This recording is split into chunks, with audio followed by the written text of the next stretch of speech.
What is up, guys? I'm Dustin here with Life by the Horns, where we're all bull and no bullshit.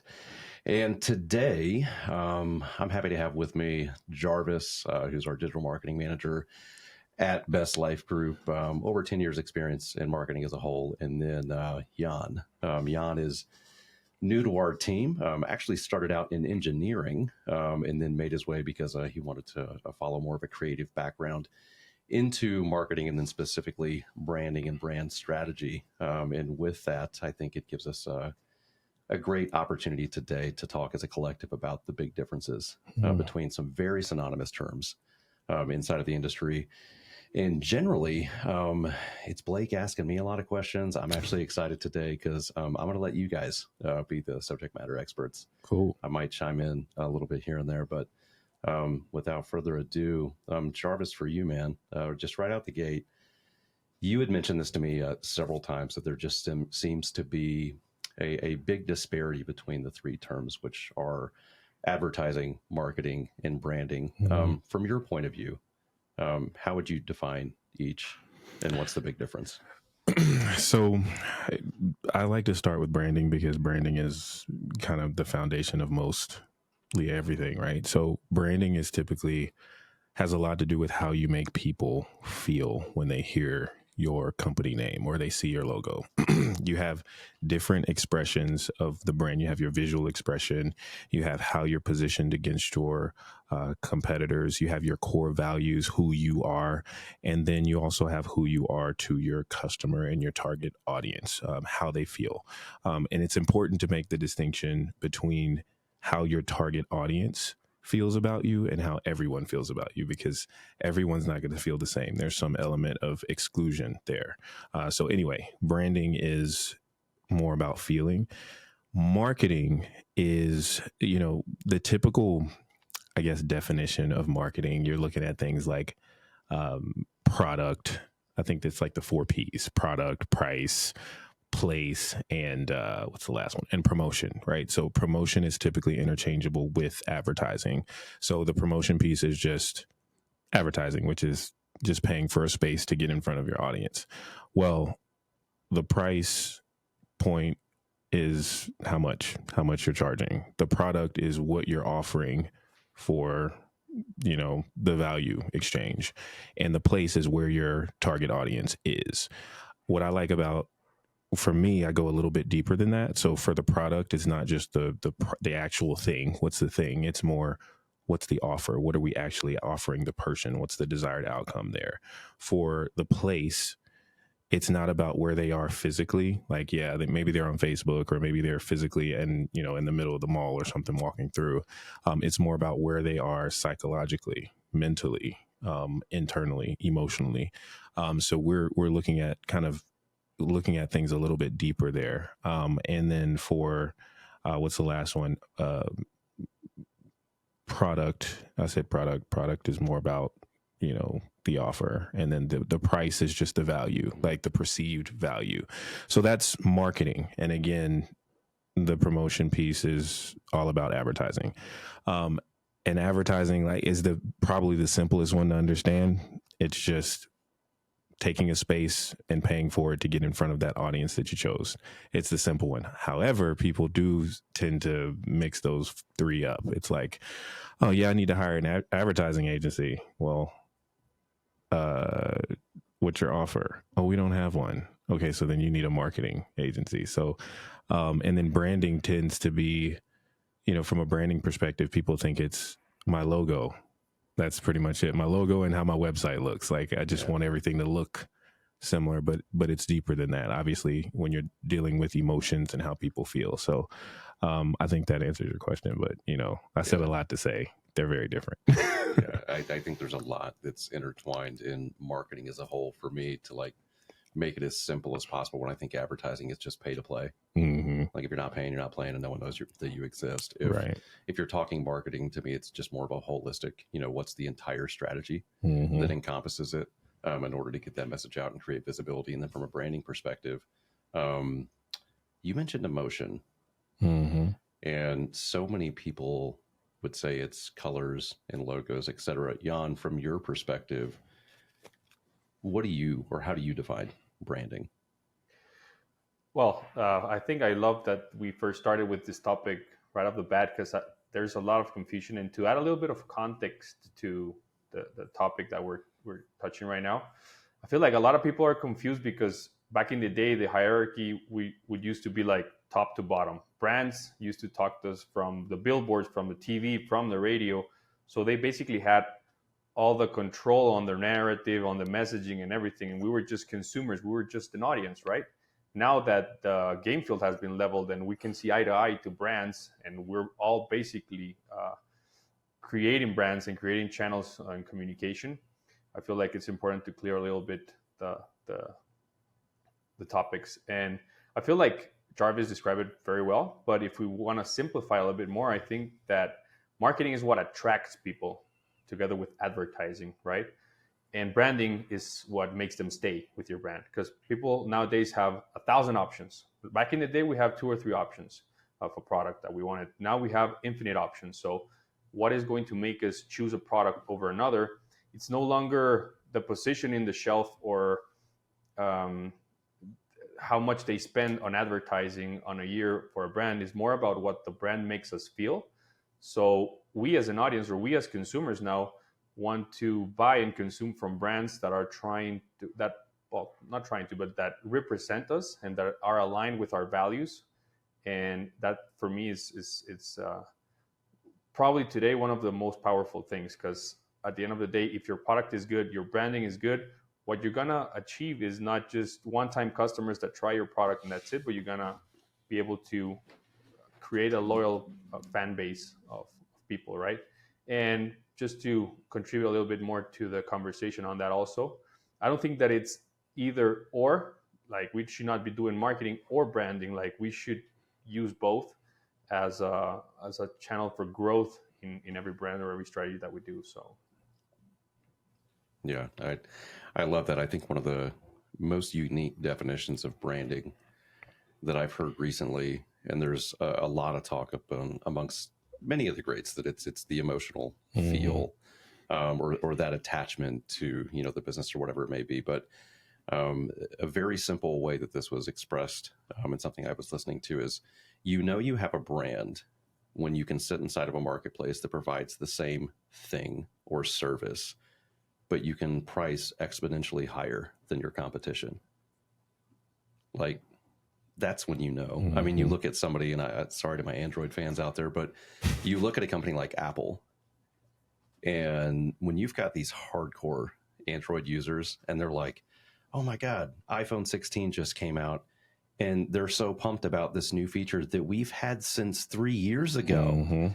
And us Apple users are like, okay, so yeah, I still love my phone. I'm still going to sit in line and wait for it and pay some stupid amount of money that costs as much as a laptop. But it's because they've done a really good job of creating a brand, and just really and to me, I think the other thing that we miss out on when you talk about brand is like this cohesive unity of people, where you feel like you're part of that community.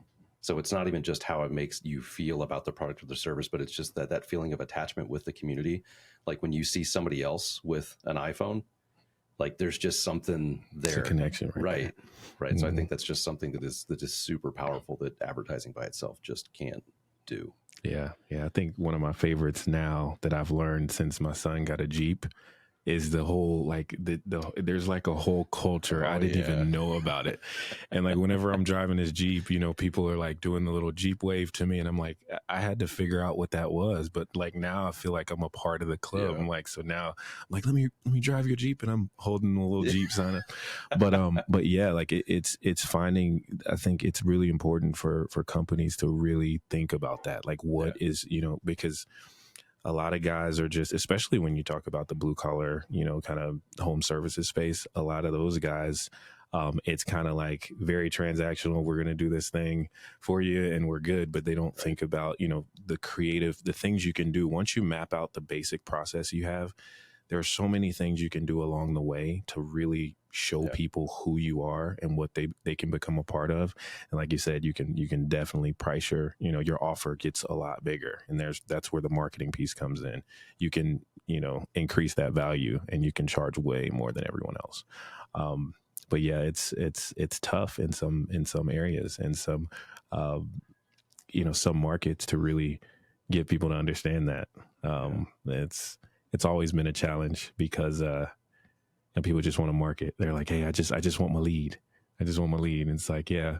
But what you said something the other day, or maybe it was earlier today, but you said you don't start digging the well when you need water. No.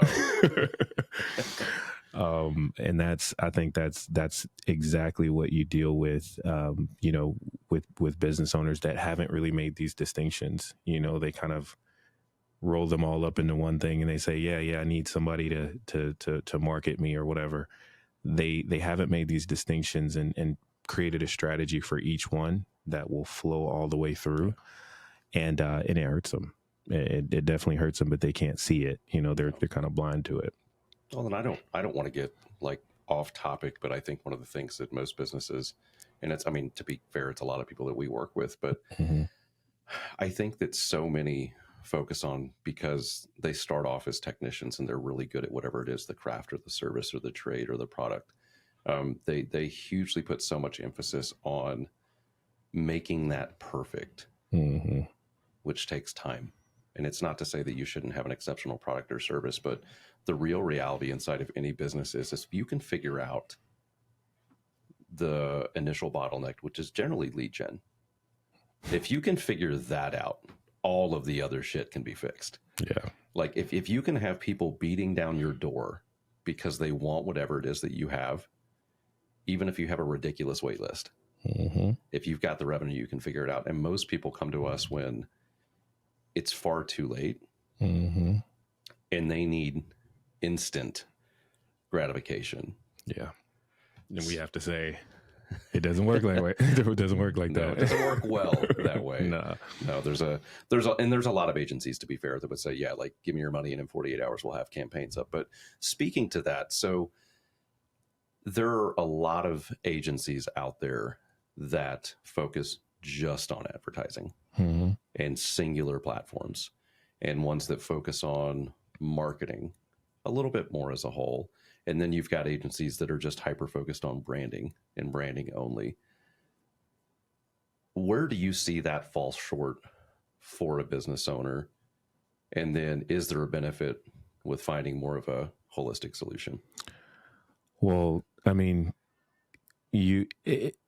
that's at a really high level. I mean, but you can see it play out even more like at a granular level when you're looking at web. You got one guy doing your website, you got another guy running your ads, you got somebody else, writing content for you, and everything just doesn't feel cohesive. Like there's no consistency there. Same thing if you've got one guy that's doing your marketing, another guy that's doing your advertising, and someone else that did your branding. I mean, in a perfect world, everyone understands each other and no definitions are blurry. Nothing's, there's no misunderstandings or miscommunications, but we're dealing with humans here. You know what I mean? And most of the time, you're going to have a lot of inconsistency when you're dealing with multiple people. But if you have one place where where they specialize in everything, then it really kind of helps you to, not only have this sense of accountability with one person, because we've talked about it before, how if you've got multiple companies doing the same or doing different things, each of them can point the finger at the other and there's no real accountability there. But having a holistic approach and having a strategy for each one of those just puts you in a much better position. No one wants to, as a business owner, no one wants to look at, see your social media saying one thing and seems one way. Your email marketing is totally different. It's just, you really want that cohesiveness. And then without it, you don't get that when I look at this brand, I know, this is how it makes me feel. Or, when you think Chick-fil-A, everyone knows what, it's like, you know what to think. Great customer service. Yeah. It's very clear positioning. When you think Nike, you think high-end athletics, you think determination and motivation, all that. Well, it's a feeling of swag. Yeah. They generally exude in all their messaging. Yeah, but you can't do that if things are inconsistent.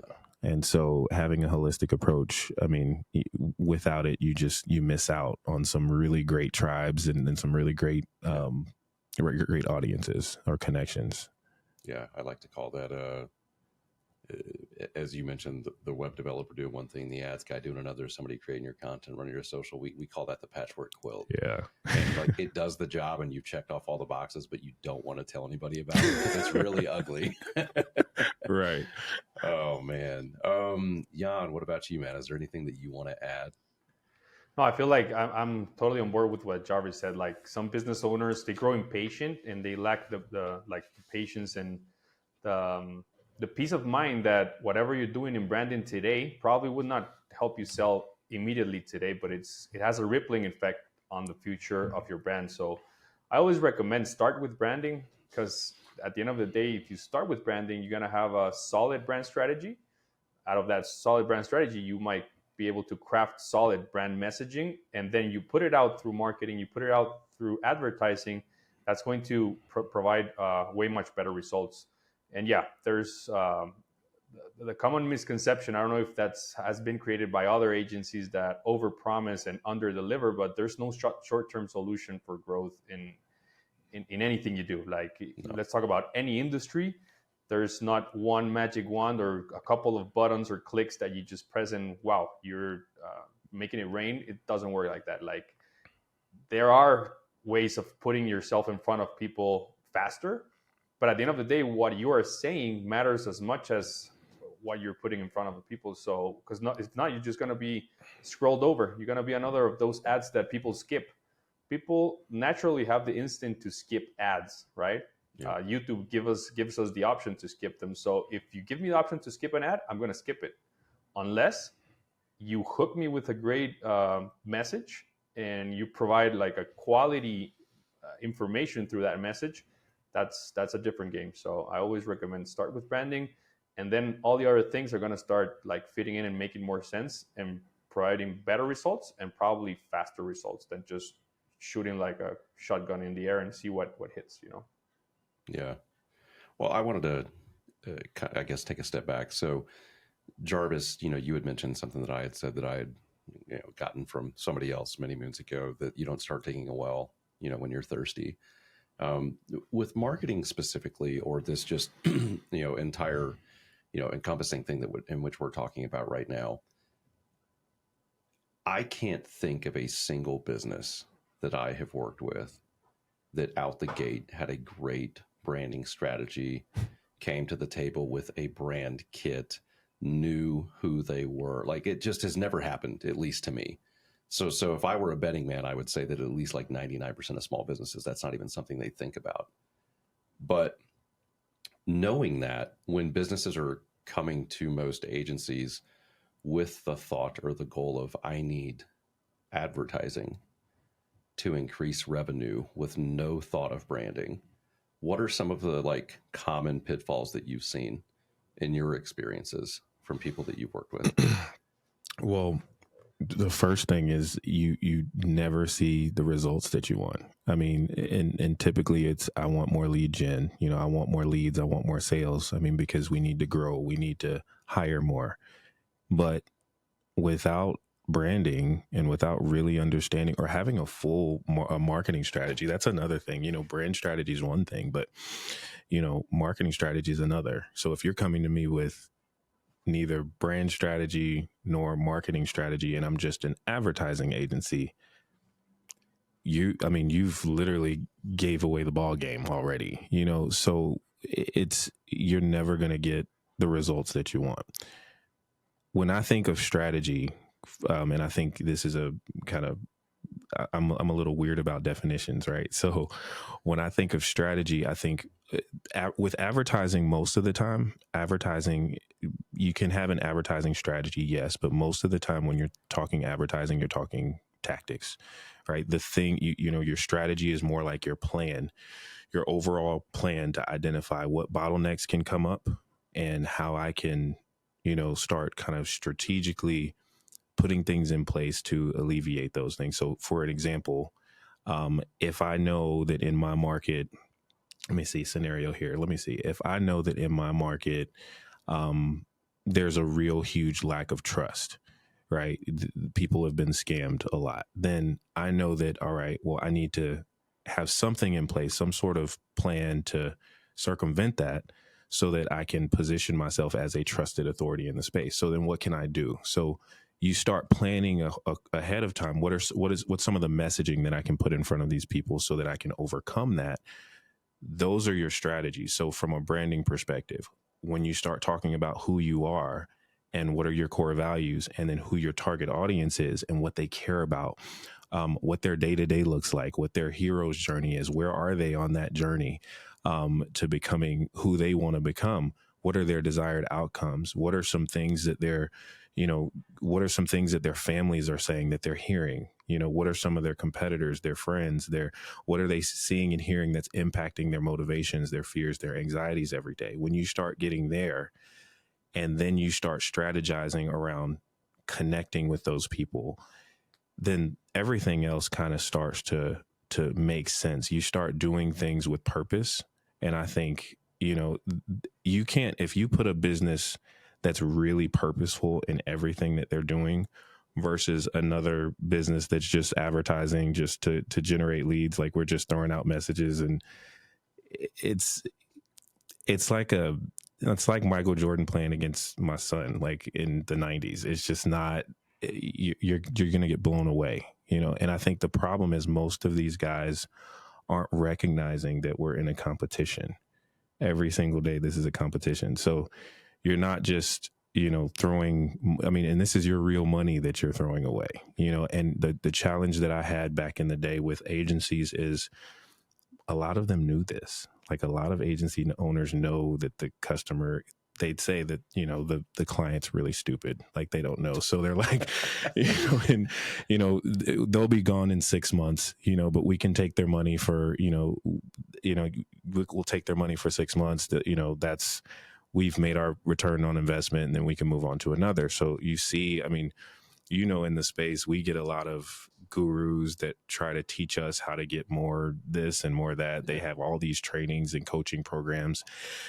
And I've invested in a lot of them, man. And, it's a lot of quantity, not a lot of quality that they're preaching. Hey, you can get a client $500 a month, get 10 clients, $500 a month, you're making $5,000 a month. And, it's just like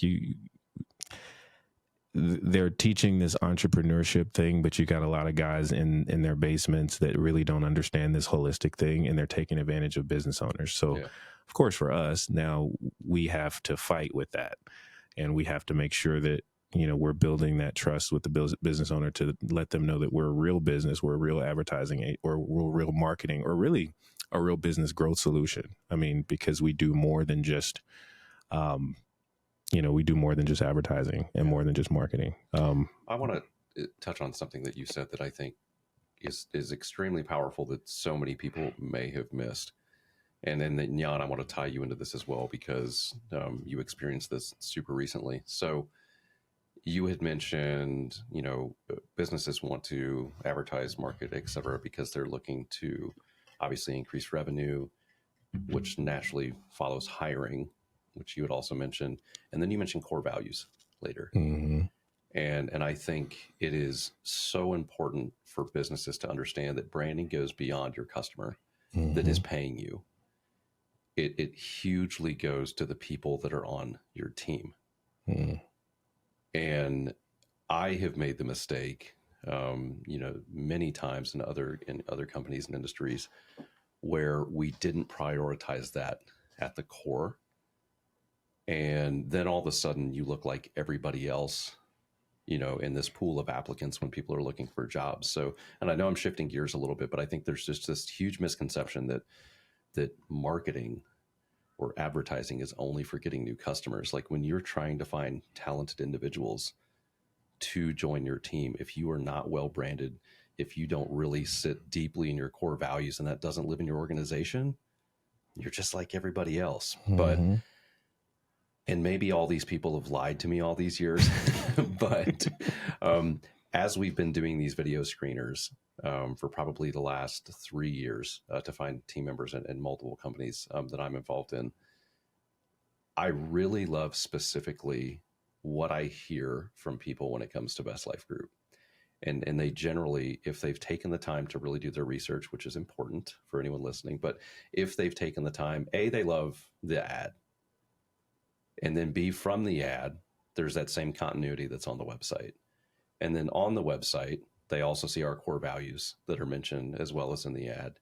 And then generally what I hear back is I've worked for or with other agencies, and they're really just concerned about, to your point, getting the customers that are only going to be there for a period of time.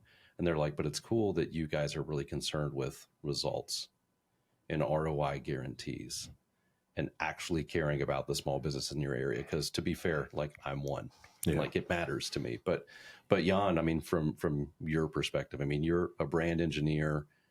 You got to kind of go through that journey, you know, with us relatively recently. Was there anything that stuck out to you, I guess, kind of in the process, maybe with us? Did you see that there was a better, you know, more cohesive brand in that entire process compared to other things or other businesses that you may have touched base with? Totally. I feel like, and I love that you touched that point, because it was a very good experience. Actually, the recruitment process, I even told you guys on the interviews, it was the best interview I've had in this job hunt. But, and it's important because at the end of the day, branding also includes that. As Jarvis said a moment ago, it's not just your logo, it's not just your slogan. At the end of the day, branding includes your company's culture, because it starts with a vision, right? Vision could be to make more money. Vision could be to solve a problem for a specific niche or a specific industry. But at the end of the day, to accomplish that vision, you're going to need a team. You're going to need people. You're going to need action to every day get closer to that vision, right? And who's the people helping you? It's most of the time the staff or your team. So if you get them on board with that vision, if you get them on board, they're going to help you build that vision. They're going to help you build that brand, and also do it in a way that it's authentic, because we've seen it all over the place. There are places that are not probably the best to work at. So people just clock in, clock out, and just are waiting for the weekend or waiting for the 9 to 5 to end, and that's it. But if you're on board with a company, you are aligned with their ideals, with their values, that's going to be very impactful. And the people working alongside you, they're going to be like extensions of you and extensions of your brand towards an audience or a public. Yeah, I love that. And then I probably going to piss somebody off in saying this, but when people come to me and say, I can't find good talent, or everybody in my area that I hire sucks, the first thing I think is like, you're not an anomaly. We all have the same problems everywhere. And the second thing that I think that I never really say to them is, your brand sucks and your core values don't exist. And all of these things are a direct extension of you. Like especially in small business, you know, if we talk Nike, that's a whole different thing. But in small business, your company's brand and the core values associated with that brand are a direct extension of the business owner, the founders, etc. So if you can't find good people, you haven't figured that out. Yeah, man, that's big. I'd say, man, too, just being in a management role where we're looking for talent, I think one of the big things that I want to always kind of champion is, you know, I don't want anyone to hate Mondays.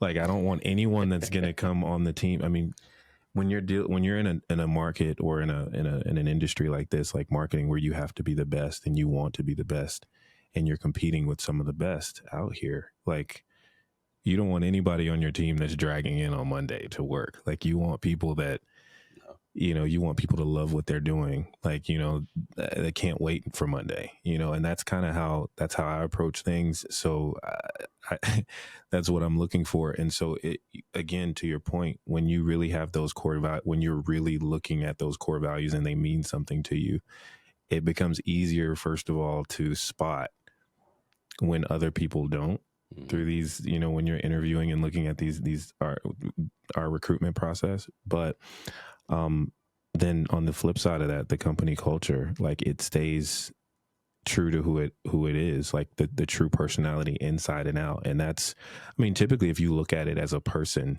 you're not, a lot of people, this is maybe getting a little weird here, but a lot of people kind of look to change, need other people to change for them to change, or them to change their feelings or whatever. But for most people that have experienced any type of real change or transformation in their lives, happens from the inside out, not from the outside in. So, so if you look at branding that way, always look at what you can do, right? And kind of make those distinctions. I'll say one of the biggest things for me in my life, period, that kind of got me to a place to where I started making distinctions and definitions is knowing that the idea that someone didn't hurt me or make me mad, right? In every situation, I'm feeling upset, I'm feeling angry, but that doesn't necessarily mean they directly violated me and made me upset or angry. And so I know this is a little off topic, but understanding that kind of in life has helped me to look at personally, or I guess take ownership over my feelings and how I'm moving on a daily. And then what happens is I can see that my situation externally changes a lot more when I'm not blaming everybody else for how I'm feeling. So same thing, with hiring or recruiting. And when you're having these issues, a lot of business owners should probably reflect on themselves versus blaming it on the lack of talent that's out there. Cause there's a lack of talent, but there's also great talent, and you're not going to attract the great talent if you suck. I'm sorry. It's just not going to work. No, and not even with good money, to be fair. Like, that'll get them in the door, but they won't stick around. They'll find somewhere else. So I want to kind of pivot and get back into where we started. We could do an entire episode on core values, which would be fun, but and just how that really helps elevate a company. But anyway, so we're definitely touching base on advertising, marketing as a whole, and branding. With us specifically, we've got a very, in us, not Life by the Horns, but Best Life Group. Mm-hmm. We've got a very different approach to this, especially for, what I would consider is our ideal client. It's not to say that we won't do, a la carte stuff for people when it makes sense. But, our ideal client is where I always say, like, get the keys to the castle, which is all things their marketing and branding.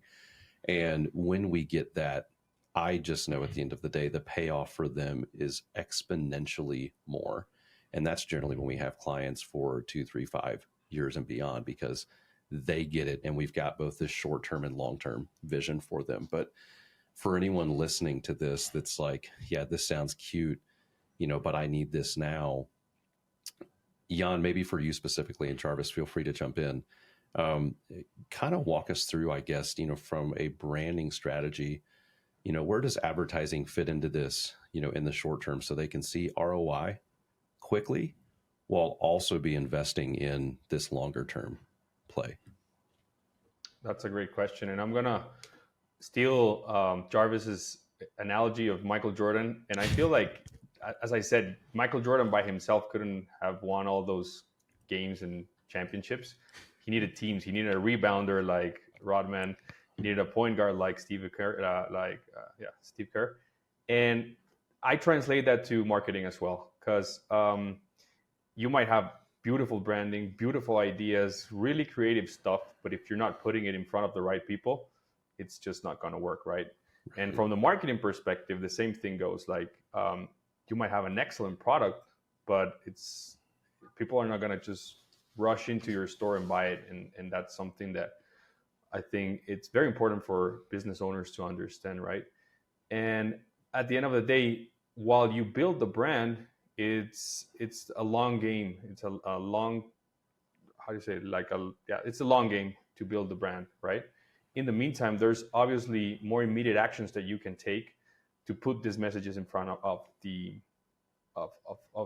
consumer that you want to put them in front of, right?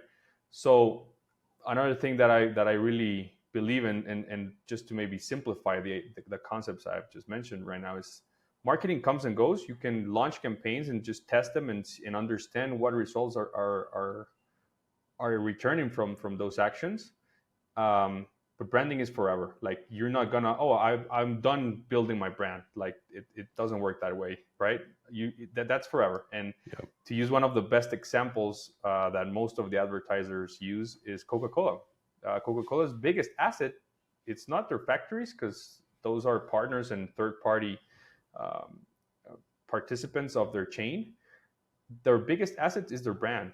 I believe it's valued in over $100 billion, just the brand, right? Because we all know how powerful the brand is. You can see a Coca-Cola bottle without a logo and you immediately know it's Coca-Cola, right? You can grab a Coca-Cola with your eyes closed and you know that what product it is. So I went a little bit into rabbit hole of branding, but yeah, that's how important it is. You have to keep building. Whatever you do today is going to provide better results in the future, but when you get to that point, you're going to keep building towards the future. And again, it's a long game.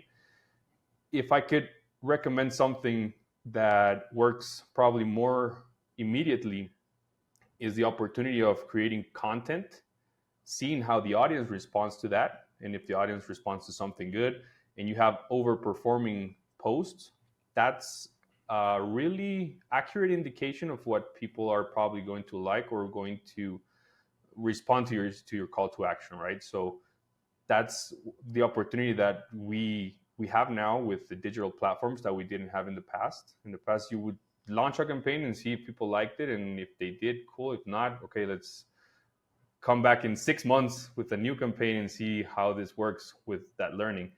And that's something that we can take a lot of advantage. Test out content, see what's overperforming, double down on that, invest some money in that content to boost the post to different audiences, and come back and keep building. That's what I believe has proven to give the best results, and also start like getting the engines going, right? Because obviously everyone as a business owner needs the engines to start going, right? But again, building a brand is the long game.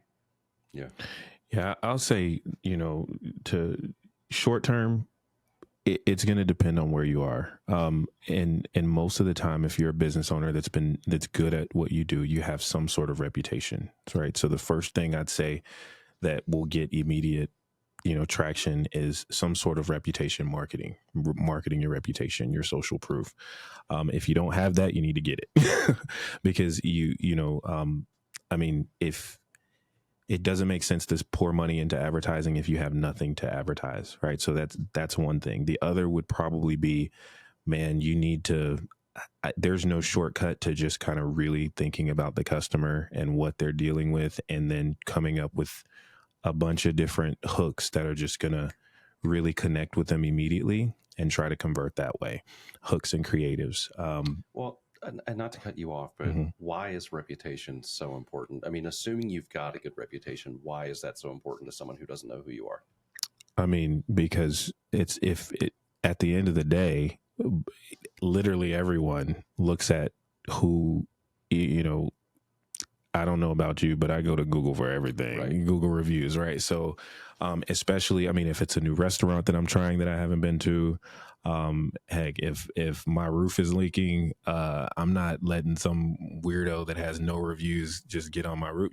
A lot of these things, when you need leads, as a company, you really have to think about the person, man. Like, does this person want someone that has no reputation coming into their home to, around their kids? These things matter. So, your reputation is like the number one thing. And interestingly enough, that's a big part of your brand, right? So to make that as easy to digest as possible, and even though that is pretty damn simple, I would say that nobody cares about your promise. Because there are way too many, you mentioned it earlier, gurus and people out there that promise all of the things in the world. 7-figure business in 6 months, working 5 hours a week. Get the fuck out of here. Like, it's just not a thing in most cases. But And anyone can hire someone to write really great copy that's very witty and all those kind of things. But at the end of the day, the thing that matters most is proof. Yeah. If you can show people proof of people that have had problems just like you, and said company solved it over and over and over and over again, and then that promise is in the proof, all right, now I'm bought in. Right. All right. I tell people, like, people care way more about what other people say about you than what you say about yourself. Because you're a biased liar. Exactly. Always, always. So it's like, if you've been in business, and for us, we don't really want to, work with anyone that isn't good at what they do. So it's like, if you've been great to people and you've cared about your customer base, even if you don't have a reputation, you should be able to reach out to these people and get some sort of reviews coming in. And we help with that. But at the end of the day, that's the first thing I would do before anything else. It's going to be the most effective, some sort of reputation marketing and advertising strategy. And then off of that, we can start, one of the cool things is, it blows my mind from a branding perspective. You can see the disconnect when you look at what reviews say about a person, even the really good reviews. Like, you can look through, sometimes I like to do this. I'll look through the keywords that I see inside of reviews and, like, what people care about that they give the 5-star about. And then you go to the website, and half of the good stuff that's mentioned in the reviews, they don't even mention it on their website. So it's like, just, that's a tip right there, just for all of the business owners out there. Go and do a survey of your reviews, and then look at your website and see, if you're consistent, and if you're not, get your web designer to put, add some of that spice, some of the things that your customers are saying about you right now on your website. So, because they're literally telling you what they care about. And that's the beginning of you building your brand and building that narrative and who you are and how you serve your clients. So, yeah. And I like what you had mentioned too, like, we only want to work with companies that actually have a great reputation, because we've had the opportunity, like I'm sure so many others have had, to work with a company that supposedly has a really great product or service, and then we'll generally do our research on the front end. And I won't name the company, but I remember sitting with a business owner of a kitchen and bath company, and spoke a good game. Website was nice. They did a lot of things right. What they did extremely poorly was the quality of their service, and this was extremely high end that they were working with. And then beyond that, when people were upset and took it to the internet, the owner himself was responding, and the things that he was responding with were just so nasty and childish. And I'm like, man, like, this is a direct reflection of who you guys are. And it was funny because they were in the middle of a rebrand, because their image was just so tarnished that his target avatar, like, was no longer someone who wanted to do business with him. So it was an interesting conversation that we had, and we didn't end up doing anything with them. But yeah, to your point, it's we're not a PR company, right? And that's very hard to come back from. Yeah, public service announcement, guys. When you are responding to a review, you're not responding to the person that left it. You're responding to everyone that's going to see that review when they Google you. So please don't take it too personally. Do your PR thing. If you need to Google, how to respond to a review, or if you just need some advice, reach out. But do not get personal and get in your feelings on your responses to your reviews. It's really going to tear your brand apart. And then there's a lot you can learn from the negative ones too. And I think, not only is there a lot that you can learn, but it also gives you an opportunity as a business owner. If you do get a negative one, take it off air first. Right. Try to have a conversation with the customer, understand things from their point of view. Try to find some common ground. And 9 times out of 10, when I've done that, they've actually circled back and updated the review to mention some of the opportunities on the front end, what we did to fix it. And the reality is that gives them an opportunity to tell your story about customer service and how you made it right. And at the end of the day, people know that, like, we're all people, we make mistakes. So fix the thing, do it right, look at the long-term impact, and you'll go a long way. Yeah. 100%. But, Jan, so from your perspective, do you think that companies that have a strong brand can compensate from potentially weaker advertising? It could be with loyal customers.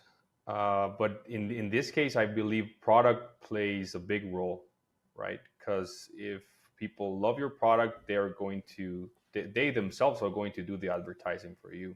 Right. Uh, if you could choose between one and the other, probably is focus a little bit more on brand. At the end of the day, it's gonna 100% is going to be slower than just focusing on marketing, but in the long term, it's going to provide more value. And I believe value can be leveraged then into more growth, more revenue, instead of just marketing that, as I said, comes and goes. And if you stop advertising, then you stop getting revenue, right? Right. Versus if you keep building brand, one day you stop advertising, probably your brand has some traction. Your loyal customers are going to like put in the work for you a bit. So if you have to choose, which again, I don't believe that it's a one or the other game. It's just try to be as holistic as possible. But if you at the end of the day have to choose, try focusing on brand and go from there, right? Yeah. If you're trying to build, from my perspective, if you're trying to build a legacy or a business or brand of impact, like brand has to be at the forefront. Like it has to. And I'll go back to Apple. You go back, hell, almost 20 years ago, they were computers. That's what they did. And then all of a sudden we came out with an MP3 player. And then shortly after that, we started getting into the phone business. And it's like, what? Yep. Phones? And look at them now. It's one of the highest value companies, in the world, but they had a very, very strong brand. And we, I believe, talked about this off air. We've talked about it many a times. There's a lot of conversation that we have with business owners when they're like, well, what can we do to take this to the next level? And it's like, especially if they have a cool product or service. And it's like, hey, your personal brand matters. We talked about it today in our own strategy, for BLG with you, Jan, but personal brand matters, especially in small businesses, because building a brand for a company takes time. Building a brand for a person, because there's more feeling and interconnectedness when you see another father or another mother or somebody that is similar to you. It is way easier to know, like, and trust them. And when you can build that over a shorter timeline, and then you start peppering in your business and your brand, and then potentially other ones that you fold into the mix, people are way more likely to engage with that. Oh yeah. And to your point about Apple, one of the things that I have this, and sometimes we have this perfectionist mentality where we have to get it all great and right and initially. But if you focus on just building a brand, on really connecting with people, with your audience, and understanding who they are, and then you release products or services and things like that, you can gather the information that you need from your audience that you build in order to recreate or just increase the quality of the product or the service that you provide over time, as long as you're transparent and you're honest about that. And they know, look at the version of iPhone or Samsung that we're on now. Like, it's not the same as the iPhone 3 that you had. They're totally different, but they're continuously getting better and better, listening to the audience. I know, that's a big part. So like you were saying, Jan, if it were up to me, I'd choose brand first and then continue to perfect the product over time. And that's probably one of the most challenging things for me, because I'm that guy. I'm that, like, we got to have it all. We need to have it all together. But there's an element of understanding the threshold that we need to be at, getting above that threshold, and then moving forward with testing and learning and building there. I love that. But to simplify that, even something that I love was shared with me earlier this year was, as a brand or as a business or even a person, like, you can be forgiven of a lot of sins if somebody trusts you and loves you. Yep. And that's something that you build with a brand. Yeah. That's not something that you build just with advertising or just with marketing, but with real personal connection. Like, if you fuck something up and then you do right, they're good. Don't do it 10 times, but they're good. So, and I think that's something that so many businesses miss out on. And even a newsletter that you would send out today, from us to others was to, let's take a step back from automation and all these things that we're also focused on. And let's just like pick up the phone and call a customer Yeah. and say like, hey man, how you doing? How are things? How was X service or whatever we did? I think that is so often missed. Mm-hmm. And again, I mean, as a business or as a person, like when you can develop trust with somebody, which is the foundation, and then like truly love and care about them and the results, and it's reciprocating, like again, you can be forgiven of a lot of sin and a lot of mistake. Oh yeah. Oh yeah, absolutely, man. I can't tell you, there have been times where I've had, in the past had clients, and things didn't go well, but for some reason they still love me. Well, let's try something else, let's try something else. But when you don't care, I think when you don't care about people and it's all about the dollars and cents, they can feel that and they can sense that. And so it ends up, if you mess up, you're out of here. They're going to go to the next person. But, even our Facebook, one of the things our newer Facebook ads guy mentioned actually in our interview before he said the exact same thing. He's like, man, having rapport with the clients, man, we've had clients where we didn't get any results for them for like 2-3 months. And it was due to other, issues, not necessarily us, but they stayed with us because we just continued to show them that we cared about them, that we were working on things. We were, it's just that above and beyond factor that I think it sets us apart, I think, because I've talked to a lot of agency guys, that it's just like, hey man, if they're ready to go, let's go. Things aren't working. It's all good. It's like they don't even communicate with the customer at all. And well, to me, that speaks to lack of alignment, though. Yeah, which is a communication thing. There's just a lot going on there, but but absolutely, man. Well, Jan, do you have anything you want to add before I jump into the next topic? No, we can. All right. Yeah. Cool. So, just a couple of closing thoughts or questions. So, for either of you, how could a business that's listening to this right now leverage their existing customer base to improve their branding or marketing efforts? I'll let you take it first, Jan. How can you repeat again, please? Yeah. So how could a business leverage their existing customer base to improve their branding or marketing efforts? Jarvis, you had mentioned something a minute ago already specific to reviews and their website. Mm-hmm. Is it simple to say that's low-hanging fruit? Yeah, absolutely. The cool thing about your existing customer base is there's just so much value. First of all, there's this vote of confidence. If they've already spent money with you, like, no matter where they've spent money with you, when they spend money with you, they're telling you they believe in you. Right. And so there's so many things. One thing, like you said, is, like I mentioned before, is the reviews. The other thing is, man, really care about getting the feedback from them. Like, honestly, and not just the customers, but the leads. You can learn so much about it. Just picking up the phone. If someone, let's say you've got some type of content that they're downloading, pick up the phone, not to try to sell them, but hey, we're just trying to figure out, like, what made you download this? Like, what made you get this? What was it that caught your eye about the ad? You can gather so much data from your customer base or your leads, and then and just build that connection with them in a way that, like, other people just aren't thinking about. And it can really enhance what you're doing on the front end.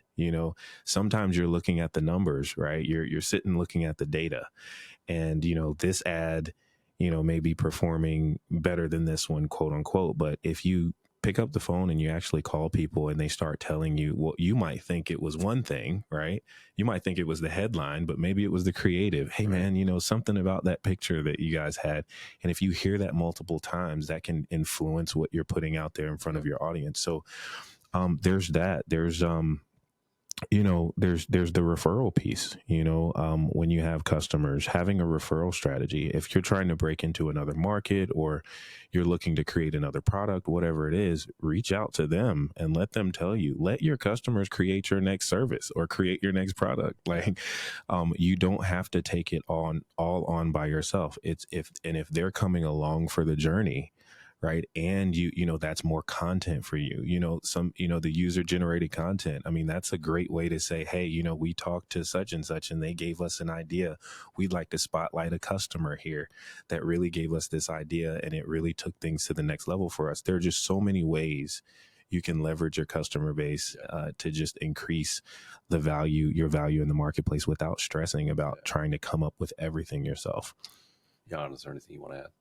Yeah, no, I agree totally with this, with Jarvis on this, because not just to leverage for the reputation side of leveraging their reviews, but also improving your product. As Jarvis said, iPhone 1 versus iPhone 16, there's been a lot of iterations along the way that provides us probably one of the best technology tools today available. And I believe that if you grab that same kind of like agile mindset of testing, receiving feedback, and improving, what you're going to get at the end of the day is a great product. And one thing that is very important besides brand, besides marketing, is also getting a good product. Because at the end of the day, if your product sucks or your service is not good or you don't have the right attitude of service towards your clients, our job as agencies or as advertisers is just going to tell the people faster that your product or your service doesn't work or is bad. So it's also very important to listen to your customers. At the end of the day, when you launch a product, you launch a service, there's just so much you can understand of what the customer wants, and the rest is pure hypothesis, right? And you test that hypothesis by listening and getting great feedback or bad feedback and improving on that feedback. So yeah, I love that. And I haven't been perfect about this by any means, but something that I think we've done well from time to time by leveraging our existing base was simple things. I mean, you had mentioned, Jarvis, like before you even launch your next service, like they can do that for you. I have literally launched products or services before they were even ready and pre-sold stuff to existing customer bases just to make sure that they were actually interested in it. Mm-hmm. Yep. And there obviously was a time delay, like everyone got what they had wanted and whatnot, but sometimes we've had ideas as businesses like, oh, they would love this, and it just falls flat and you've already made the investment. That's not good. For one of our other businesses, we were super invested in some Christmas themed stuff for it. And it was like, well, instead, and I got carried away because there were so many cool options out there. I'm like, why don't I just ask the people? I mean, we've got 30,000 people I can connect with to see what they want. Right. And in some cases, like I was spot on, and in others I was way off. Mm-hmm. But this is actually a funny story. So 2 years ago at our mastermind summit for BLG, we had talked about this, and specifically net promoter scores. Mm-hmm. And it's a very simple survey that not only can be done externally to customers, but internally, which would be an ENPS. But a net promoter score, like you literally, after somebody buys said service or buys said product, mild time delay, so they have a time to get used to it, use the thing, and no like, touch, or not like, whatever the service or product is, and then just simply ask them, like, on a scale of 1 to 10, how satisfied were you with X? And you're really looking for the outliers here. You're looking for the 9 to 10s and like the 1 to 4s. Mm-hmm. Everything in between, like it's good. They don't love you. They don't hate you. It's good. They're not telling people about you though. Right. But the outliers are talking about you. And that's where you're really trying to find the nuggets that really matter. And so we had discussed this at this summit. And at the very end, we passed out surveys to everybody, on a scale of 1 to 10. How much value did they find in the summit? And then we dug into, talked about the food, the presenters, everything. And I went to dinner with about half of the attendees that night. And one of the attendees was like, I've got to know, you've looked at the surveys, what was the number one thing that people wanted to improve on? And I was kind of taken aback. Like, you just want to know about the improvements, not what we did great. Okay. Of course. And I was like, well, this may not come to a surprise to anybody, but we've got some very terrible toilet paper. And I was like, even one of the comments said it was a 2-for-1 toilet paper. It exfoliates while it cleans. And yeah, terrible. But it was funny. It was something that, I mean, we had fantastic food, fantastic speakers, fantastic topics, amazing takeaways, interactive activities, and toilet paper. What was the thing that was so memorable that sucks so bad? So, but we'll never have half-ply toilet paper again. Now you know. Hey. Yeah. gosh, I've got more questions here, but um, I think we've been doing this for a minute. I think there's so much to unpack from this episode for small businesses. I guess I'll give you guys each the opportunity to answer this last thing, and then we'll sign off. So, if there's one message from today's discussion that you would want a small business owner to take away, what would it be? Man, market your reputation at the end of the day. Like, I think, well, it'd probably be, I can never give you just one, man. So number one would really, make sure that you have some sort of reputation marketing strategy is number one. And number two, just off of that last one, make sure you leverage your customers, your current customers, to really improve your product or service. And I think that's twofold, because you're getting your feedback from your customers, and you can learn so much from them. So I'd say learn as much from your customers, and then take your good feedback and market the heck out of it. Yeah. That's it. Yeah, that's great. Jan, what do you want to add? I'm going to repeat the same thing I said, which is marketing comes and goes. Like there's seasonalities, there's trends, there's new platforms. At first it was radio, then newspapers, then TV, then billboards. Now we're into this digital age, and marketing has come and go all along those cycles. But what has stayed, or what I believe is the most important focus, is branding. So marketing comes and goes, branding is forever. Yeah. I love everything y'all said, but I think my big takeaway would be have a holistic strategy and develop what this ecosystem really should look like as a business. And for a small business owner out there, like if you're like, this is just way too overwhelming for me, reach out to us. We can definitely help with that. I mean, we have free strategy sessions or discovery calls for stuff like this. So for now, right, for now. But seriously, take us up on it, or take somebody else up on it, because it is a very big deal. But understand your target avatar, understand what separates you from the competition, and again, what really separates you. Understand your brand, understand it's more than just colors and a logo and feelings. It is core values, and it lives both inside of your organization and out. And that's a lot of things. To your point, Jarvis, I can't just it's hard, right? But anyway, man, I love the conversation. I was super pumped to have both you on. Jarvis, it's been long overdue. Jan, I'm just super excited to have you here and the impact that you're going to make in the world for small business owners as we take something that is kind of global when we talk about branding and bring it down into more of a bite size appeal for people, but something that we can actually make a really big splash in markets for others. And other than that, thanks for y'all's time. Thank you to everyone that tuned in and listened to this. And if you haven't already, please like, subscribe, leave us a comment. We'd love to engage with you more. And other than that, see you later, guys. Thanks, Dustin. Thanks, guys. Thanks, Dustin.